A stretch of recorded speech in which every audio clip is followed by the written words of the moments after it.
think the digital, there is a significant interest from customers and a significant adoption, and our digital business is definitely growing faster than the rest of the company, and it will be so. It will only accelerate. We are looking at least $5 billion in the next 4 to 5 years coming from this.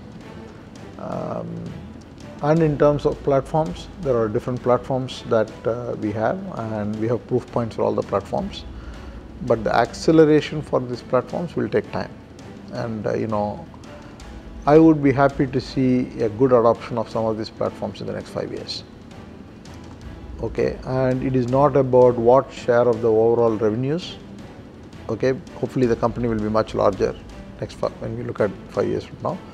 So it should not be viewed as what percentage of TCS is coming from a particular type of service, what portion of the incremental revenue contribution a particular service is going to contribute, whether it is a platforms, whether it is products. No, but they are high margin products and services. Therefore, the focus has always been. We are happy with the margin we are operating at. We have said that our margin focus is around where we are operating now, and we are pretty confident that we'll be able to maintain that. So where is your cash going to be utilized for? Yes, dividends you did give, and quite a bit of that this time on your 10th anniversary as a listed company. Is that going to be more recurring in nature? I think we'll continue to pay healthy dividends, I think, because we generate a lot of cash. But we'll definitely maintain a certain amount of war chest for acquisitions. And but we don't have a specific target saying that next year I've got to acquire so much revenue. That nobody does. Yes. M&A is not done like that. Sometimes you can. What is it in your jigsaw puzzle that really needs to be fitted in and filled in, where you may require some inorganic acquisitions? See, we have said that we did a deal in Japan. We did a deal in France. So we will always look at geographic expansion. We will look at if we can get any platforms which we think will be strategic for TCS. Definitely we will do those acquisitions. I think these are the two types of deals that we will do. Any geographies that in particular you're looking at? Because with Japan, I think it made a huge difference. We said we are looking at Japan, so we did this. We have said that we are continuing to look at different European markets, and then we'll also look at the US.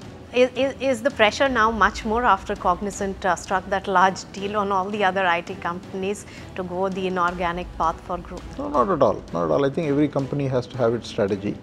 It will be a big mistake if you extrapolate somebody else's strategy for your strategy. Visa issues, immigration policy we last spoke about, all of that really impacting the company, at least giving some concerns for the Indian IT sector.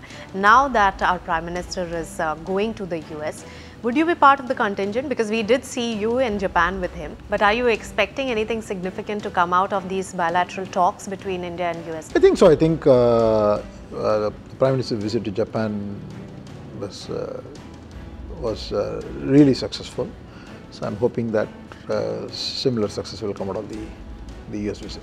So I think the Prime Minister's visit to the US is a great thing because one is the IT companies, what it can do in the US, but by and large there is a phenomenal opportunity between US and India. I think Indian companies can do a lot in the US companies can do a lot in India across sectors.